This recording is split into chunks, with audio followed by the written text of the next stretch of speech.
¿Cómo estamos? Pues vamos a empezar, si quiere ponerse de pie. Estamos en esta enseñanza de conocer al Señor, esforzarnos en todo lo que Él nos dice y también ponerlo en práctica, actuar. Y estamos en esta primera fase de conocer al Señor. Para todos los que nos están viendo también a través de la televisión, y ustedes también, si alguno no ha estado viniendo, puede hacerlo. No son clases secuenciales, puede empezar a estar viniendo si es que así le agrada y si cree que puede ser bendecido, adelante. Así que vamos a orar y darle gracias a Dios. Señor, ponemos en tus manos este tiempo, creemos en tu palabra, sabemos que tu palabra es viva, eficaz, es vida. Y te damos gracias, Señor, porque estando ahí, encontrándonos contigo en tu palabra, sabemos que tenemos vida aquí en la tierra y vida eterna en tu presencia. Gracias, Señor. Amén. Pues tome su lugar y queremos decirles, estamos en esta parte número 6 y aquí hay una aclamación, se puede decir de esta manera, entre signos de admiración, en donde dice: ved o vean aquí al Dios vuestro. Hemos estado hablando mucho acerca de conocerle, de llegar hasta Él, de encontrarnos con Él, pero aquí el profeta Isaías se adelanta a nuestro tiempo, a nuestros tiempos, y dice: vean aquí, este es el Dios vuestro. Y a fin de cuentas es lo que necesitamos, el que podamos ver a Dios, conocer realmente al Señor. Entonces dice Isaías 40, versículo 9: súbete sobre un monte alto. Imaginen la escena. Anunciadora de Sión, levanta fuertemente tu voz. Súbete a un monte alto, levanta fuertemente tu voz, levántala, no temas. Di a las ciudades de Judá, di a todo lo que hay a tu alrededor: ved aquí al Dios vuestro. Ved aquí al Dios vuestro. Y yo puedo pensar en esta afirmación de parte de Isaías, y hoy en la actualidad, qué importante es el hecho de que los demás puedan ver en nosotros a Dios. Que tú pudieras tener esa conciencia, esa afirmación, determinación de subirte a un lugar importante, alzar la voz y decir: vean, porque mi vida ha sido transformada. Vean lo que ha hecho Dios conmigo. Vean al Dios que transforma, que cambia vidas. Tremendo. Vean al Dios vuestro. Vean al Dios vuestro. Y este es el mandamiento de mayor misericordia y el mejor regalo del Evangelio: ver a Dios. Ver a Dios. Cuando nosotros en verdad reconocemos a nuestro Dios y reconocemos a su Hijo, el Señor Jesucristo, como nuestro Salvador, como nuestro Señor, aquel que vino a rescatarnos, aquel que vino a redimirnos, aquel que vino a perdonar nuestros pecados, entonces nosotros tenemos un gran regalo. Y ese regalo es el Evangelio, las buenas nuevas, tenemos perdón. Dile al que está a tu lado, ¿tienes perdón? ¿Tienes perdón? No importa lo que hayas hecho. Entonces es importante el descubrir que nosotros podemos contemplar y podemos deleitarnos, darle gracias por esta gran oportunidad, este gran deleite de recibir de parte de Dios como una fortuna, como una riqueza, cuando hemos creído en Él y en el Evangelio, en las buenas noticias de que Él nos ha rescatado. Entonces estamos hablando de conocerle, de verdaderamente conocer cómo es Él. Él es así. Él es de los que nos da vida, el que nos perdona, el que nos sana, el que nos redime, el que nos restaura. Él es. Entonces, el primer punto que es muy interesante y muy importante es este: bienaventurados los que ven y los que oyen.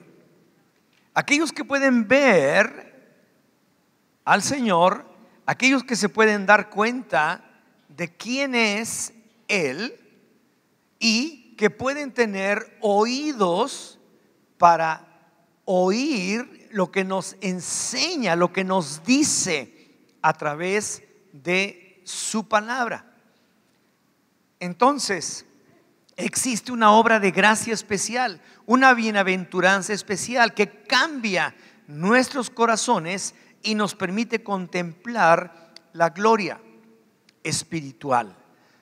Cuando los discípulos pueden ver la gloria de Cristo y creen en Él, Jesús dice: pero bienaventurados vuestros ojos porque ven, y vuestros oídos porque oyen. O sea, el Señor se congratula, el Señor está encantado con la gente que tiene un corazón sencillo, humilde, manso, que puede ver lo que Él hace a favor de usted, que puede oír palabras inefables, palabras extraordinarias que solamente Él pudo pronunciar para bendición de su vida, para bendición de cada uno de nosotros. Bienaventurados. Para Él es algo sumamente deleitoso que esto suceda en su vida, y desde luego también debe ser para usted. Ahora, Pedro vio la gloria de Cristo porque había creído. Y dice en Mateo 16:16, respondiendo Simón Pedro dijo: tú eres el Cristo, el Hijo del Dios viviente. Estaban preguntando: ¿quién dice la gente que yo soy? Y muchos decían: no, pues que eres Juan el Bautista, que resucitaste, que eres Elías, que eres fulano de tal, que eres por acá. Y de repente Pedro se levanta y dice: tú eres el Cristo, el Hijo del Dios viviente. Y esto es algo increíble, porque Pedro pudo ver lo que los otros todavía no alcanzaban a ver. Y a lo mejor fue un destello del Espíritu Santo, de revelación en su vida, porque después sabemos que también cometió muchos errores, etcétera. Pero en ese momento fue un destello del Espíritu Santo que le hizo ver lo que otros jamás podían ver o no pudieron ver. Pero él dice: no, espérenme. No, espérense. Tú eres el Cristo. Y esto quiere decir el ungido. Para los judíos esto era lo más importante. Ellos han estado esperando al ungido de Dios hasta nuestros días. Han estado esperando al Mesías. Han estado esperando al Cristo. Entonces Él le dice: no, tú eres el Cristo, el Hijo del Dios viviente. Y entonces, ¿qué le dice el Señor a él? Bienaventurado eres. O sea, el Señor está diciéndote, cuando tú crees, dice: bienaventurados aquellos que creen sin ver. sin haber visto. Pero bueno, esa es otra. Pero él está congratulándose, está deleitándose con que Pedro haya podido ver en él al ungido y que además lo pudiera expresar. Tú eres el Cristo. Tú eres el Cristo, el Hijo del Dios viviente. Entonces dice, bienaventurado eres. Somos bienaventurados cuando podemos ver la naturaleza, la esencia de Dios en nosotros, en nuestras vidas. Cuando descubrimos que la esencia de toda la vida está en Jesús, que su naturaleza es algo que se nos puede impregnar a todos nosotros que hemos creído en Él. Entonces Él le dice, bienaventurado eres, Simón, hijo de Jonás, porque no te lo reveló carne ni sangre. O sea, no hubo nadie en el mundo que le hubiera podido decir eso, sino mi Padre que está en los cielos. Un destello, ¿verdad? Y esto es lo que quiso decir Jesús cuando dijo, el que no naciere de nuevo no puede ver el reino de Dios. Una persona que realmente no ha muerto a su vieja naturaleza, no le ha pedido perdón a Dios por sus pecados, no le ha dicho, ya no quiero ser como soy, hazme de nuevo, Señor, hazme una nueva persona, perdóname mis pecados. La Biblia dice que esto es un nuevo nacimiento, pero una persona que no ha nacido de nuevo no puede ver y no puede entrar. Usted lo puede leer en Juan 3, en el ejemplo de Nicodemo. Si no podemos ver ni entrar, es porque realmente nuestros ojos espirituales están cerrados. Pero hay una bienaventuranza enorme en el Evangelio. El Evangelio, cuando es predicado, toca las vidas, toca el corazón. Cuando se te dice, hay una respuesta para tu vida, hay un Cristo, hay un Mesías, hay un ungido, hay uno que murió en la cruz por ti, hay alguien que independientemente de cualquier cosa es el Cristo. Es el único Dios verdadero, es el Hijo de Dios. Él vino a morir por ti y por mí. Él vino a salvarnos, Él vino a rescatarnos, Él vino a sacarnos de la esclavitud. Esas son las buenas noticias. Y cuando nosotros vemos al Cristo, es porque hemos nacido de nuevo. Es porque en verdad nacimos, pero no de carne y sangre, sino del Espíritu. Del Espíritu, como dice Juan 3, versículo 3 y 6. Entonces, solamente habiendo nacido de nuevo, habiendo renacido por el Espíritu de Dios, nuestros espíritus serán vivificados. Y entonces podremos percibir la gloria y la belleza espiritual en la persona y en la obra de Cristo. Para que lo podamos poner en una perspectiva correcta. La Biblia dice que la paga del pecado es la muerte, pero no solamente está hablando de la muerte física, está hablando de una muerte espiritual. Una muerte espiritual quiere decir que estamos totalmente separados de la posibilidad de vivir la eternidad en la presencia de Dios, porque estamos muertos espiritualmente. Estamos muertos por nuestro pecado y por lo tanto no tenemos acceso a la presencia de Dios. Entonces es algo muy serio, pero que se toma muy ligeramente. Y no podemos, o sea, es cosa de vida o muerte. Es así de sencillo, es cosa de vida o muerte. Tú puedes tener una vida aquí en plenitud, plena, como dice la Escritura, en abundancia, en paz, en seguridad que el Señor mismo nos da, y tienes además la oportunidad de que cuando terminen tus días aquí en la tierra, tú puedas estar con Él toda la eternidad. Ni idea tenemos de lo que es eso, pero es algo extraordinario. Pero a mí me interesa lo que está pasando ahora aquí. ¿Qué está pasando en mi vida? ¿Qué está pasando con mi familia? ¿Qué está pasando? Entonces es importante descubrir que el Señor tiene respuestas aquí y ahora. Y también tiene vida eterna en su presencia. Entonces, por esta razón es tan importante el anuncio del Evangelio, el ver al Cristo, al ungido, y que el Señor nos diga: qué bienaventurado eres, porque ves, estabas ciego y muerto en tus delitos, pero ahora ves. Es como cuando habla con los fariseos y les dicen: porque ustedes dicen que ven, ahora están perdidos, están ciegos, porque no ven nada, porque no le podían ver a Él como el Cristo.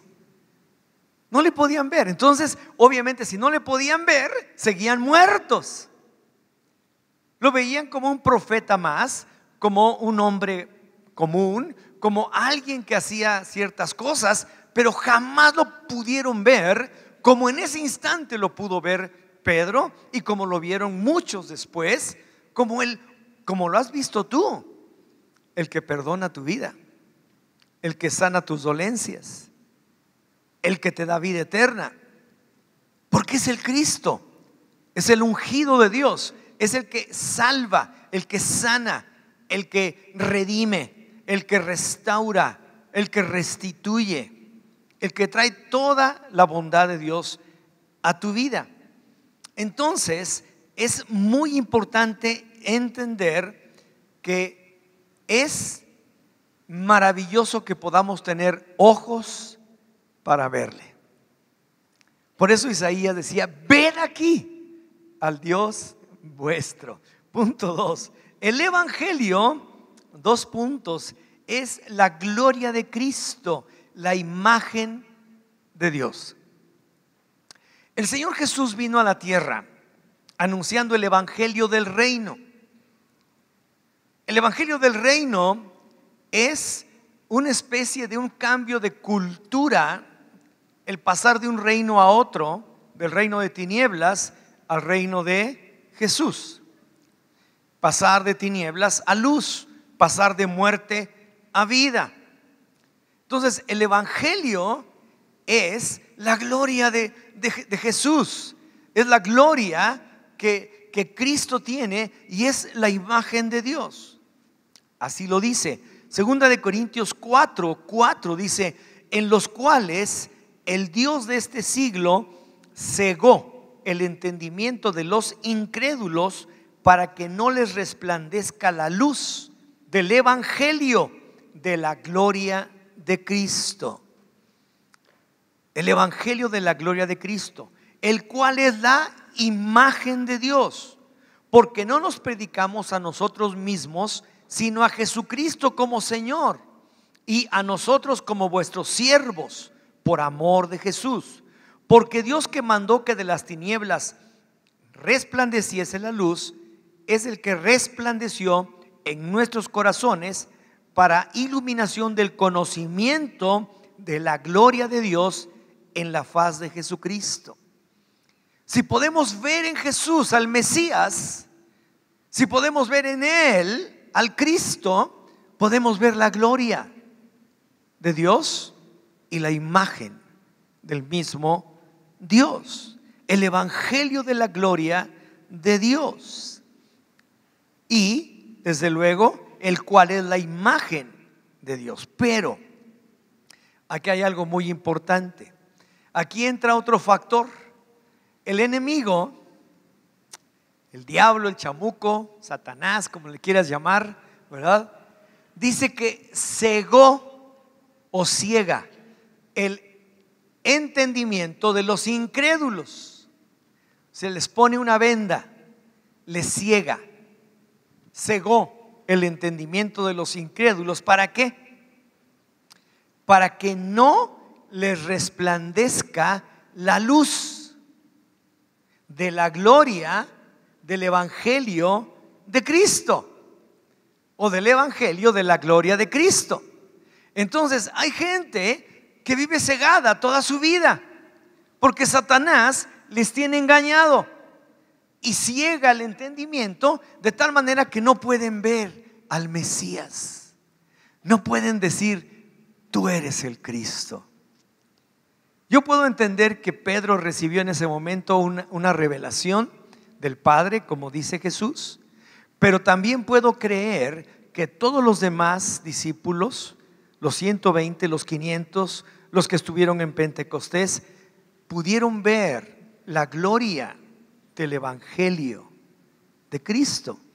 Pudieron ver al Mesías, al ungido de Dios, transformando sus vidas, dispuestos a dejar la vida ahí mismo, dispuestos a morir por causa del Evangelio en cualquier situación, porque habían encontrado la riqueza más extraordinaria, el tesoro más grande que un hombre puede tener: la vida eterna y la vida que solamente Dios nos puede dar. Entonces, no les resplandezca brillar, ser brillante o ver claramente. El texto define el Evangelio como el Evangelio de la gloria de Cristo. Nos señala que el Evangelio emite una luz, la luz del Evangelio de la gloria de Cristo.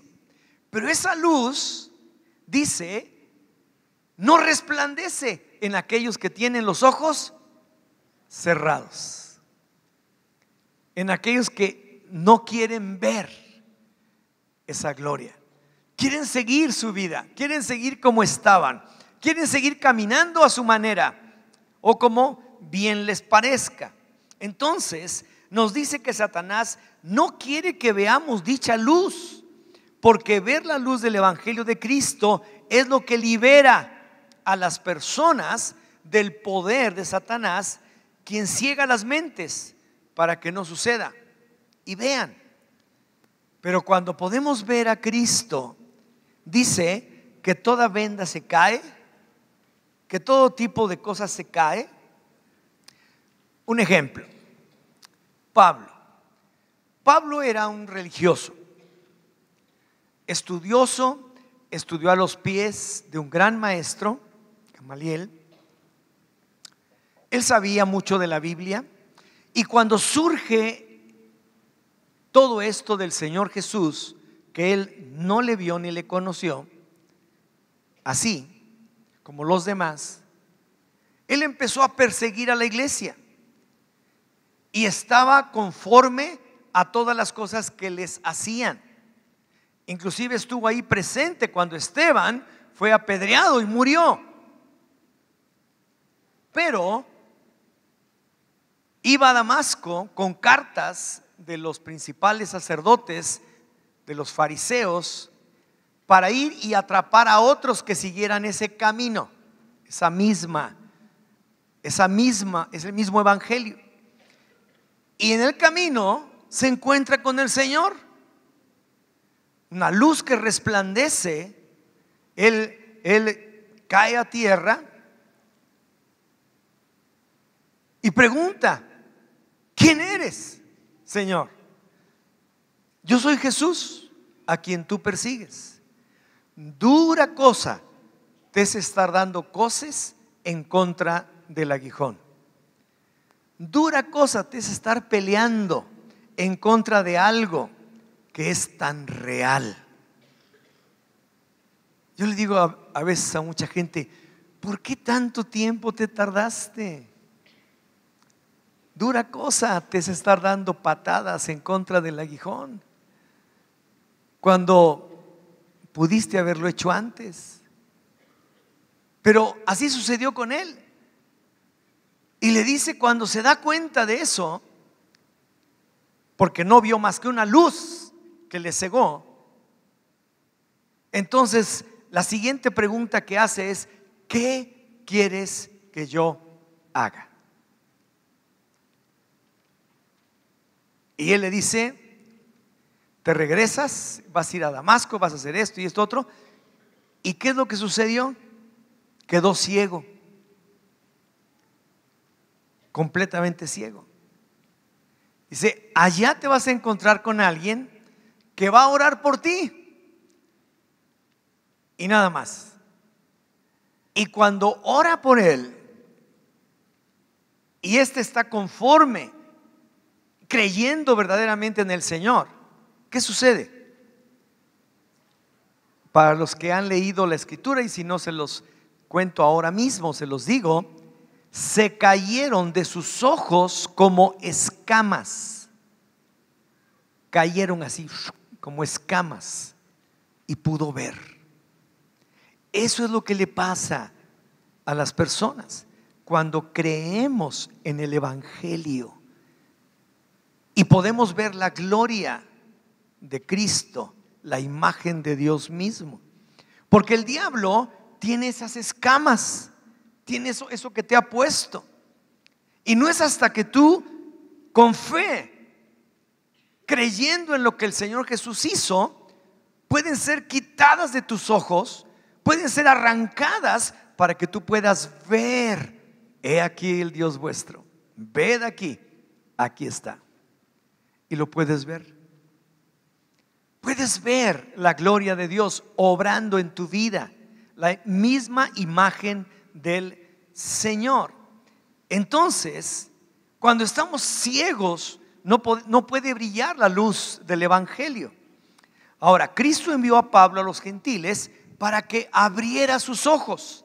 Dice aquí en Hechos 26:18, para que abra sus ojos, para que se conviertan de las tinieblas a la luz y de la potestad de Satanás a Dios, para que reciban por la fe que es en mí perdón de pecados y herencia entre los santificados.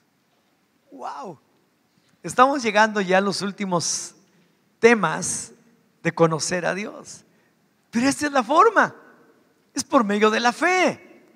Es decirle: Señor, quita las escamas que tengo en mis ojos, quítame la ceguera espiritual, que el diablo se largue de mi vida, que no tenga ningún impedimento para poder verte a ti, la gloria, la imagen, lo que me transforma verdaderamente, creyendo en lo que tú haces por mí.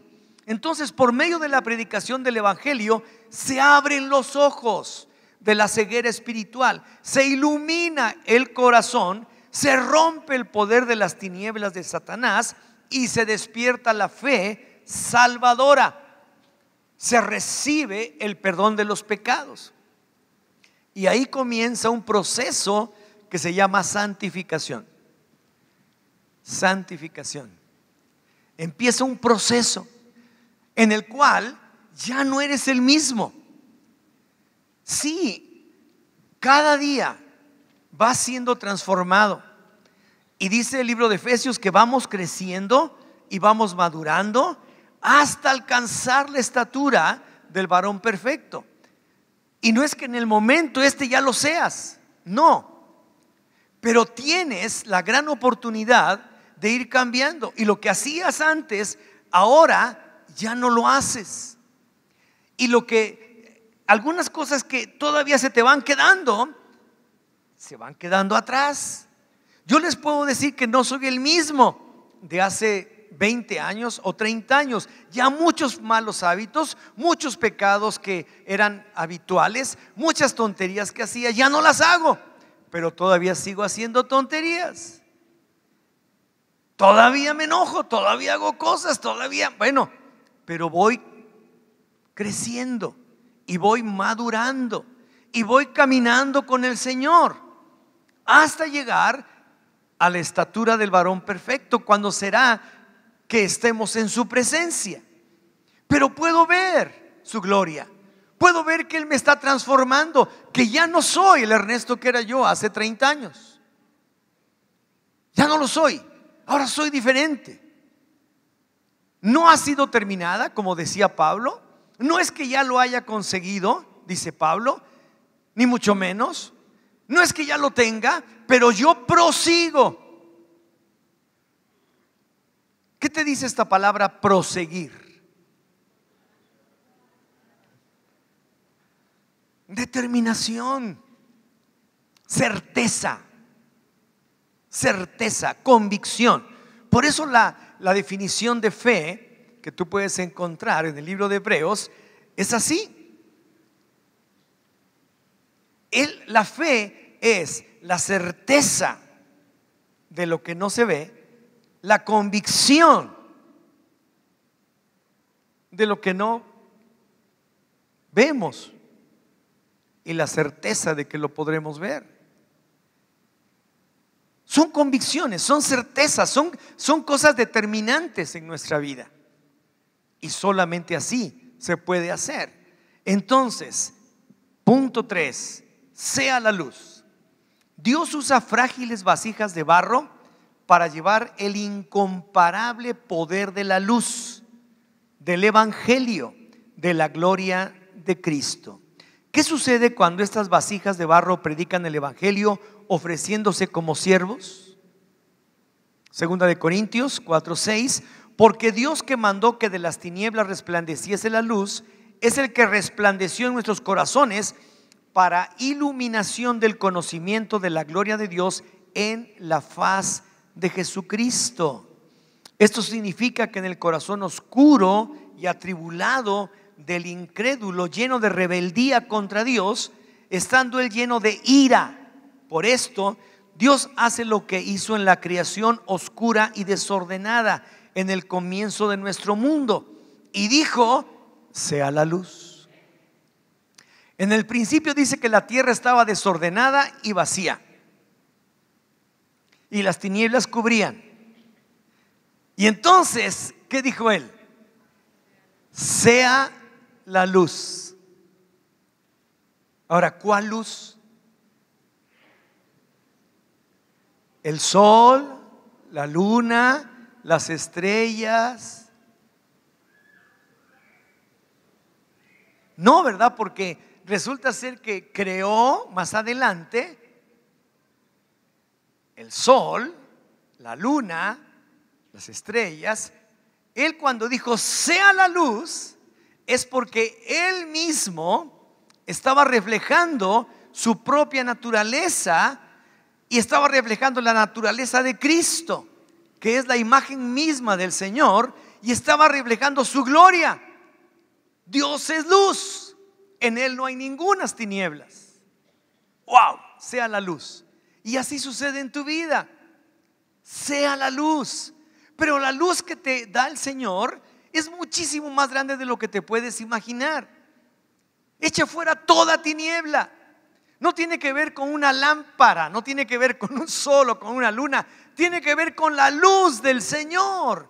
Tiene que ver con la luz de Cristo, que es la gloria de Dios, la imagen misma del Señor. Eso es lo que viene a tu vida. ¿Tú crees que el diablo puede algo contra eso? No. Debes tener la luz del Señor. Así dice al corazón que se encuentra en tinieblas y ciego: sea la luz. Entonces es la luz. Llega la luz al corazón del pecador. En esa luz vemos la gloria de Dios en la faz de... ¿En dónde vemos la luz? En Jesucristo. Es cuando le decimos: Señor, tú eres mi Salvador. Le estás diciendo: tú eres el ungido, tú eres el Cristo, tú eres el Hijo de Dios, tú eres mi Salvador, tú eres mi Señor. Y ahí está la luz en tu propia vida. Aquí en el versículo 4 de 2 de Corintios, el apóstol Pablo menciona que Satanás ciega la mente. En el versículo 6 dice que Dios manda que resplandezca la luz, su luz, en nuestros corazones. El versículo 4 describe el problema. El versículo 6 describe la solución y el remedio a ese problema. Hay un problema, el diablo ciega. Hay una solución, Dios nos da la luz, nos da su luz. Ahora, estos versículos describen la condición del ser humano. Hay personas que están cegadas y viven cegadas, y Satanás los tiene cegados. Pero hay personas que ahora han visto la luz, han visto la luz del Señor. Ahora dicen: he sido perdonado, soy transformado, ahora puedo caminar en la tierra de una manera diferente. Ahora puedo ser una persona que camina en luz, no en oscuridad. Y aquí se refleja completamente la condición de esas personas. Entonces, estas son las buenas noticias del Evangelio. Puedes caminar en la luz. Y el último punto, 4, el centro del Evangelio son los hechos de la vida, muerte y resurrección de Cristo. Y esto es bien importante. No puede haber evangelio sin la declaración de que Cristo fue crucificado por los pecadores y resucitó de entre los muertos. Son dos cosas fundamentales del evangelio, de las buenas nuevas. Cristo murió por nuestros pecados en la cruz. Para el que cree, las escamas de sus ojos caen y puede verlo.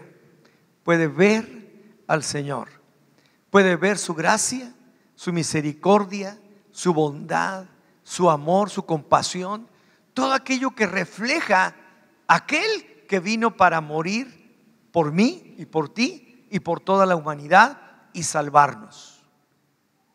Tremendo. Esto es algo que está ahí, pero eso quedaría incompleto. El evangelio no sería completo. ¿Qué falta entonces? A ver, piense tantito, por favor, no nada más me vean. Ya tenemos que está el anuncio del perdón de pecados. El Señor Jesús murió en la cruz por nuestros pecados. Abrimos los ojos, se caen las escamas. Pero ¿qué completa el evangelio? La resurrección. Porque si Cristo no resucitó, en vano estamos haciendo las cosas. Entonces son dos cosas fundamentales: el creer que Cristo murió en la cruz como hombre, como el Hijo del Hombre, por ti y por mí, sin mancha, el Cordero de Dios sin pecado, murió, pero también al tercer día resucitó de los muertos.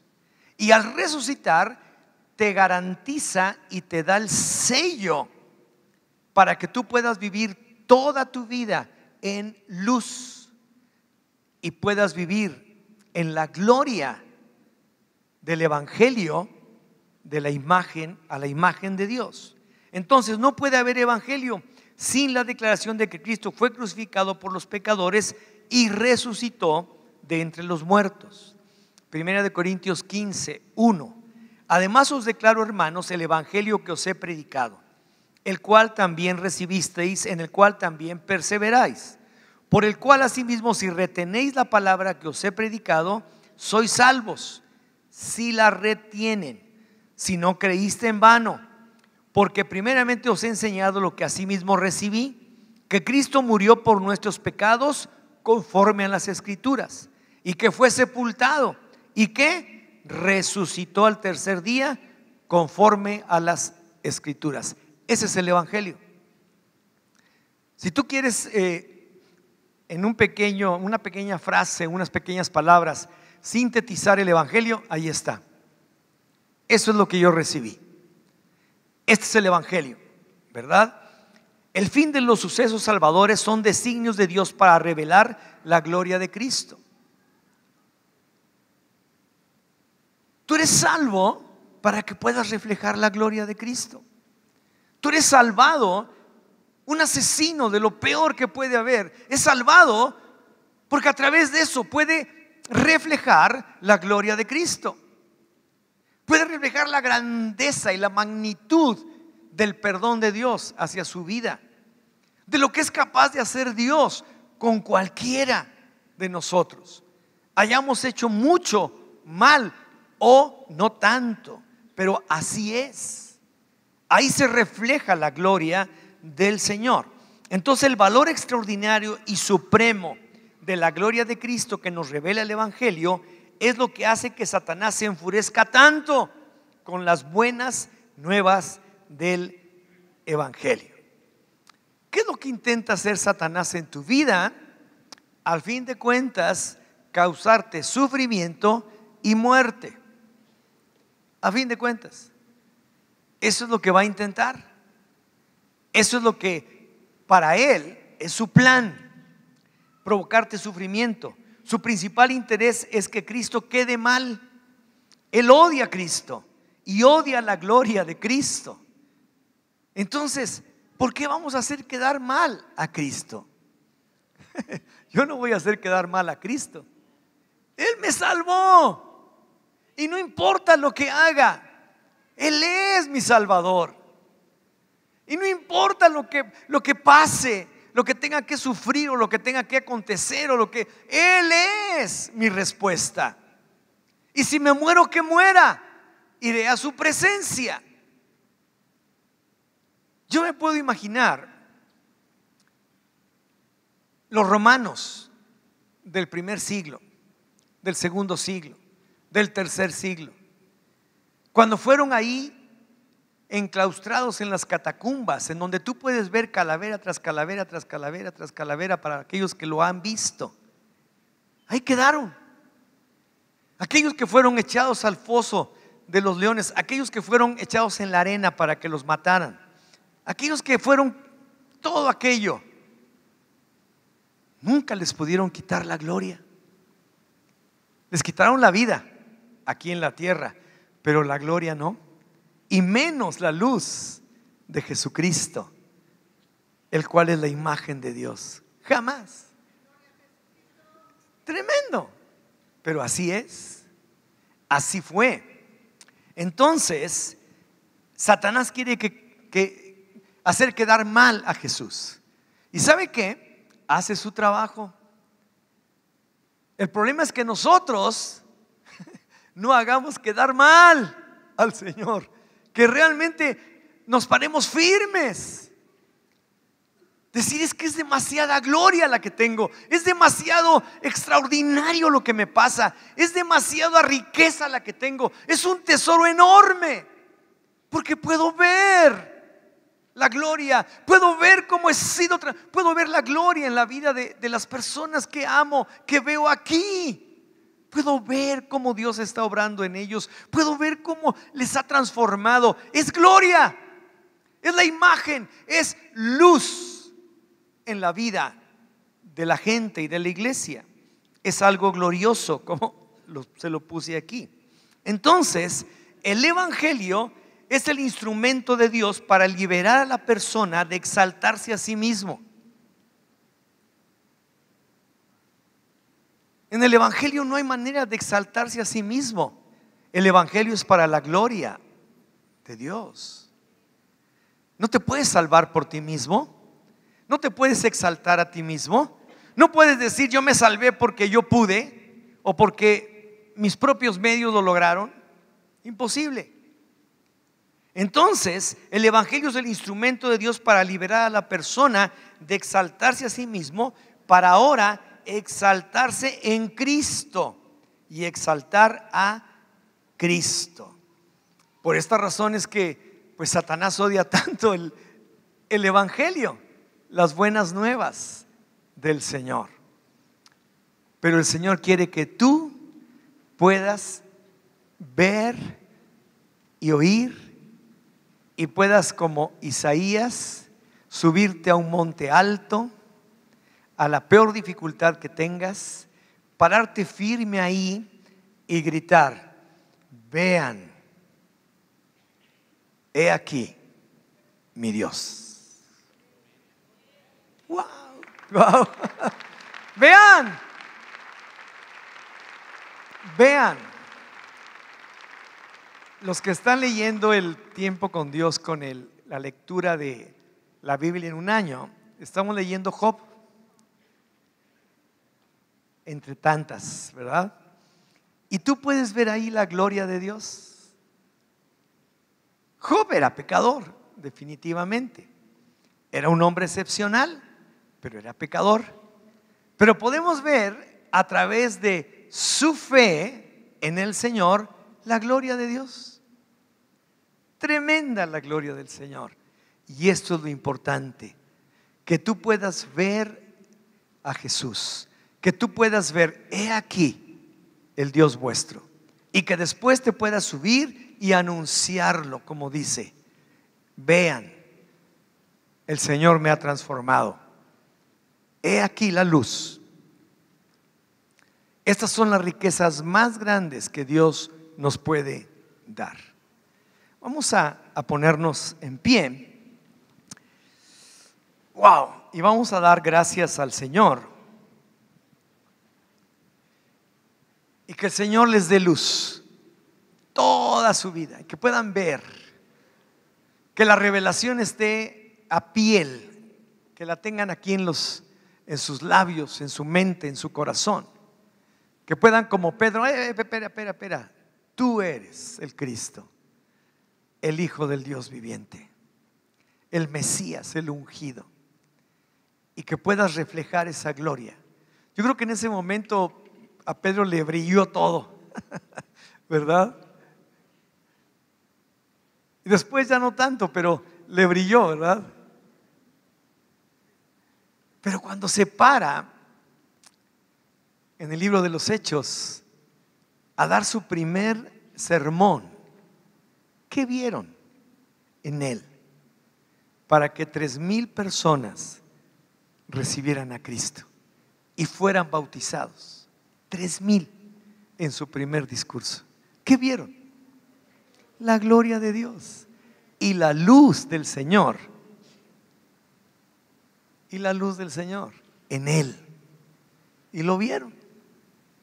Y les habló medio durito. No fue tan suavecito, ¿verdad? Pero le vieron. Ya no era el mismo Pedro, era otro. Él reflejaba la gloria de Dios. Él se paró en ese monte alto. Él anunció y gritó: vean aquí, aquí está el Dios vuestro. Y vinieron a sus pies 3,000 gentes. Wow, qué hermoso, ¿no? Y ahí siguió toda su vida. En el segundo discurso, 4,000 vienen a los pies de Cristo. Digo, ¿quieres más? Bueno, vamos a dar gracias. Señor, gracias. Señor, que podamos reflejar tu gloria, que podamos verte con nuestros ojos espirituales. Bienaventurados los que ven y los que oyen, porque de ellos es el reino. Gracias, Señor, que nos has dado ojos para ver y oídos para oír, porque queremos reflejar tu gloria, la luz del Evangelio de Jesucristo. Gracias, Señor, en el nombre de Jesús. Amén. Amén. Aleluya. Bueno, seguimos la próxima semana entonces.